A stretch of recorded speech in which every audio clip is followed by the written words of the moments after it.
Hə, nə bilim, bu kişi rəhmətə gedəndən baş bitirmişəm. Qapı niyə çıxdı? Heç bilmirəm 40 nətər verəcəm. Oğul. Ata? Bilirəm. Mən öləndən sonra sizə əziyyət vermişəm. Halal xoşun olsun, heç bir əziyyət yoxdur. O lapatkanı görürsən?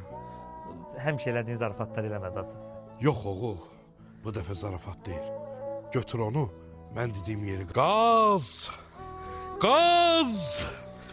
Qaz heç gəlir oğul. Bu elə belə şeydi ata, düzəldəcəm onu. Qazıram da narahat olma. Qaz! Ay ata, bu vəsiyyət nədir? Bilirsən oğul, mən ölməmişdən bir ay qabaq apardım maşınımızı qoydum Brend Avtokritdə. 50.000 manat pul götürdüm.